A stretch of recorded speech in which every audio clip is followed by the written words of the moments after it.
Bueno, hace unos años nos preguntamos si una mujer nazi, concretamente una madre, podía quedarse sin reaccionar ante el asesinato o la tortura a un niño.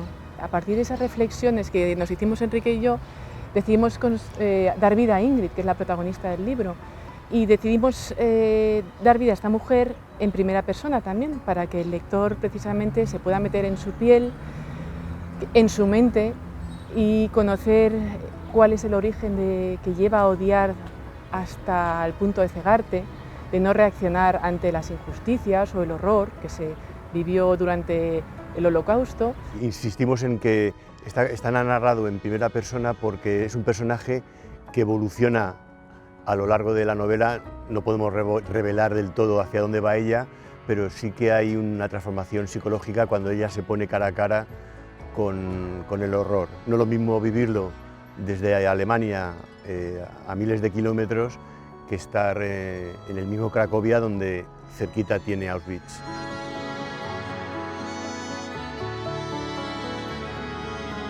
Muy difícil contestar a esta pregunta y lo ha intentado responder mucha gente, pero sí que es cierto que muchos alemanes en la clandestinidad ayudaron a los perseguidos a riesgo de poner en peligro su propia vida, y luego hubo los alemanes que aplaudieron todo esto. De hecho, si la mayoría de la población no estuviera de acuerdo en que los judíos o las razas inferiores tenían que ser expulsados o excluidos de la vida social, pues esto no hubiera ocurrido, no hubiera llegado a ocurrir el Holocausto. Y mucha gente, es verdad, yo creo que sí, no supieron esto hasta el final de la guerra, cuando se libraron los campos y de verdad se supo todo, se dio a conocer todo, en la prensa, en todos lados. Hay que tener en cuenta el momento sociopolítico en el que estaba viviendo Alemania. Alemania acababa de salir de la Primera Guerra Mundial, había sido derrotada, había sido despreciada por los países, relegada en segundo plano, y sus ciudadanos estaban viviendo una situación económica bastante lamentable y necesitaban un revulsivo que les diese ánimos para volver a ser la sociedad que era antes. Y fue Hitler el que llegó con su propaganda y su populismo y su proyecto nacional socialista, lo que hizo que se impulsara estos sentimientos hacia ciertas razas inferiores, como ellos decían. Los medios de comunicación solo había la prensa y la radio, y estaban en poder del gobierno populista nazi. Entonces, claro, hacían lo que querían. Eran expertos en lo que hoy llamamos fake news, es decir, desarrollaron toda una serie de comunicados para que la población se sintiera a gusto y confortable con sus proyectos.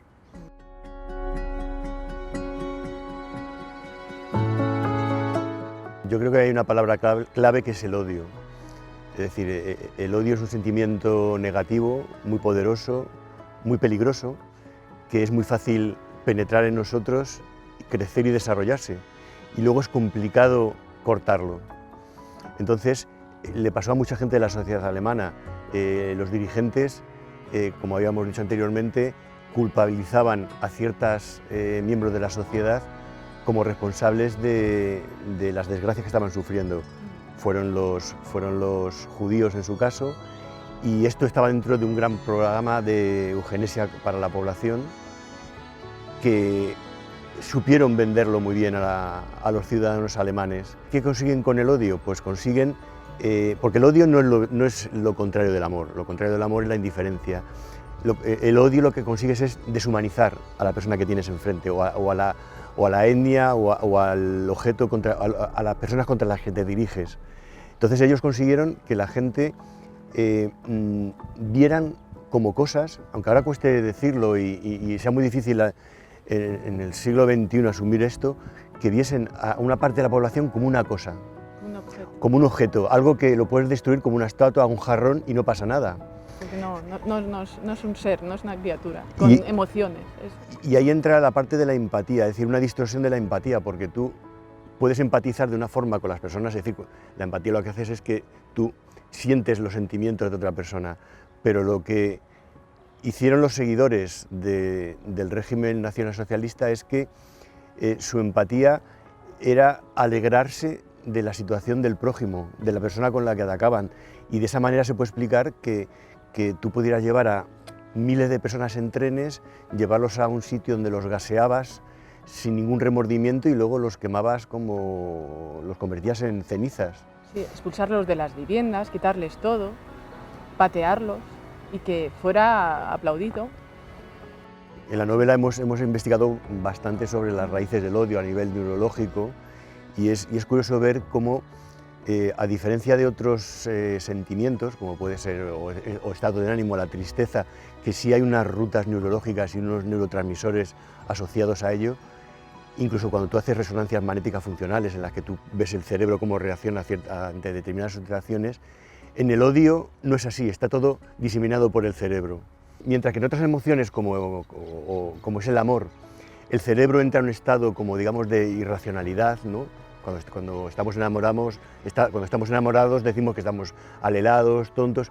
En el odio no es así. En el odio intervienen áreas del cerebro muy ligadas a la racionalidad, a la objetividad e incluso a la violencia. Es decir, que no se puede comparar o no se puede contraponer el amor y el odio, aunque en la novela nuestro personaje evoluciona a través del amor y la amistad. Bueno, de hecho, tras el Holocausto ha habido muchos genocidios. Si nos acordamos de Ruanda o ahora que está ocurriendo en Siria, en Birmania o Irak, Sudán del Sur, hay muchísimos genocidios, gente que es perseguida por su religión, por su tez, por su forma de pensar, por su ideología, y está presente ahora mismo en la actualidad, y lo que es importante es siempre recordar estos sucesos, tenerlos en cuenta, estar presente, ser conscientes de los sentimientos de odio o de los mensajes populistas que si llevan implícito el odio, que reaccionemos, que nos paremos a pensar y podemos denunciarlo o pararlos, o que no nos invadan o que no nos contagien. Tenemos las herramientas para hacerlo, es decir, hoy día, claro, si nos comparamos con un alemán de la Segunda Guerra Mundial, la cantidad de información que manejamos es astronómicamente masiva o brutal hoy día, pero igual que tenemos las herramientas para combatirlo a través de Internet, de las redes sociales, de los medios de comunicación, esas mismas herramientas sirven para fomentar los odios y ahí es donde los odiadores encuentran su lugar ideal para fomentar las ideologías de la diferencia. Una de las cosas importantes que contamos en el libro es que cuando un pueblo dice que es diferente del otro, normalmente no es para decir soy distinto porque soy inferior, sino que soy distinto porque soy superior. Incluso también enfatizamos en el libro que Ingrid, que llega a Cracovia y nunca ha visto un polaco, pero le han dicho que un polaco es una subclase, un ser inferior, y que ha de tratarlo como ser inferior, que no vale, que no es nadie, que no piensa, que es está cerca del mono.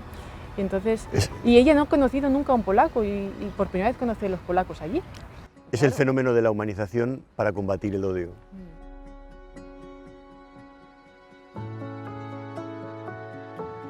Bueno, la verdad es que imagínate, sobre el Holocausto y sobre la Segunda Guerra Mundial está escrito, hay de todo, de todo, de todo. Lo difícil es encontrar lo que necesitas, porque está, solo que hay que encontrar entre todo lo que hay ahí.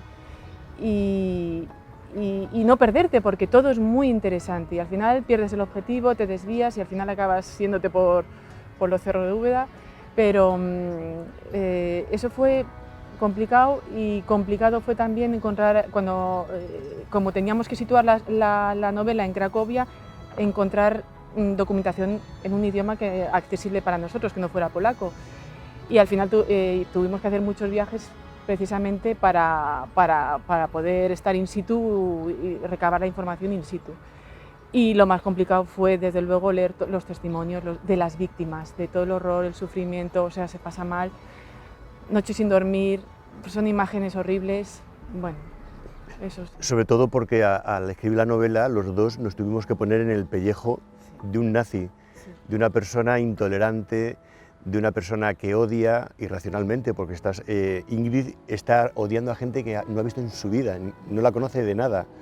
Entonces, ponerte en la piel de un fanático cuesta mucho, y transmitir al lector su forma de pensar sin caer en la caricatura, es decir, una cosa realista. Lo que dice Cristina, hemos consultado muchísima documentación de testimonios, tanto de un lado como del otro, para intentar recabar cuáles eran sus sentimientos. Obviamente, cuando estábamos en el lado de las víctimas, de los judíos, pues casi todos los párrafos, y te diría que casi todas las conversaciones que se tienen, están basadas en hechos reales, en declaraciones y pensamientos de gente real, de carne y hueso.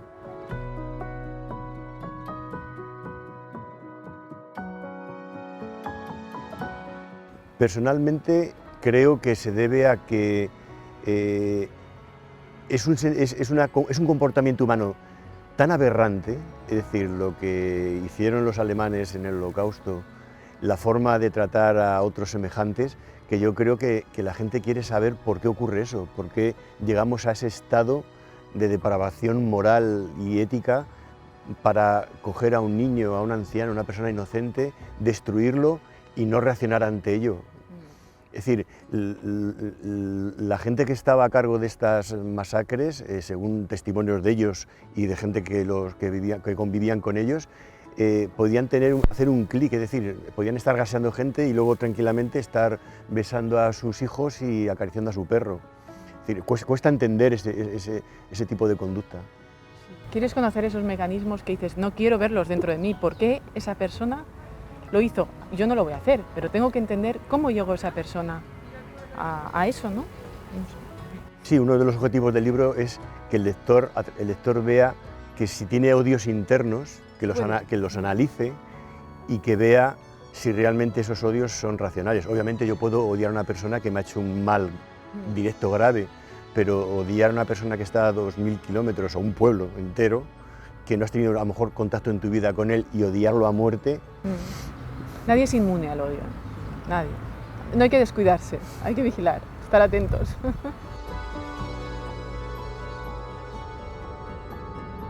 Yo creo que primero el libro es un homenaje a las víctimas del Holocausto. Lo hemos tratado con mucho respeto, y el lector que se asome a la novela podrá, a lo largo de ella, hacerse una idea, si no la tenía, de lo que fue el Holocausto nazi.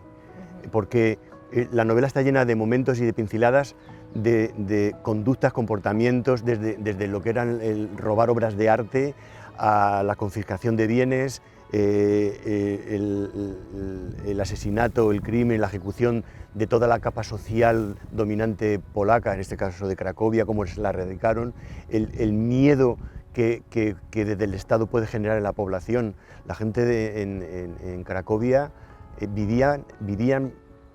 dormían por las noches vestidos, con las maletas hechas, por si acaso entraban los alemanes con sus perros para registrar la casa y echarlos. Es decir, era un estado de terror terrible, y es lo que queremos transmitir a los lectores, ¿no? De que es muy fácil caer en el odio y que ese odio se generalice y pueda convertirse al final en una catástrofe. Es que es realmente fácil, de verdad. El mensaje es ese, el odio, su peligro.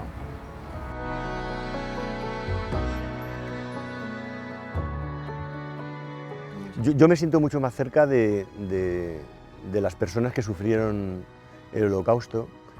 Yo lo había estudiado mucho, es un tema que tanto a Cris como a mí nos encanta, hablamos mucho de ello, pero cuando profundizas en él,